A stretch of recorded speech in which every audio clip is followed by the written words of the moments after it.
মনে করেন আগে ছিল যা তার থেকে মনে করেন 4 গুণ বেড়ে গেছে, কারণ অনেক জায়গায় গ্যাস নাই, গ্যাসের সংকট।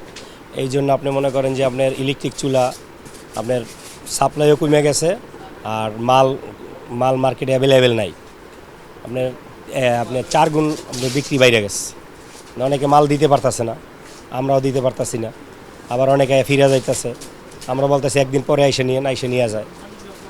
পাক করে তো খাইতে হবে, গ্যাসের সমস্যা ম্যাক্সিমাম জায়গায়। ঢাকা শহরে গ্যাসের সমস্যা চলতেছে। রাইস কুকার গেতলি এত চলে না, কিন্তু সবচেয়ে বেশি চলতেছে না ইলেকট্রিক চুলা।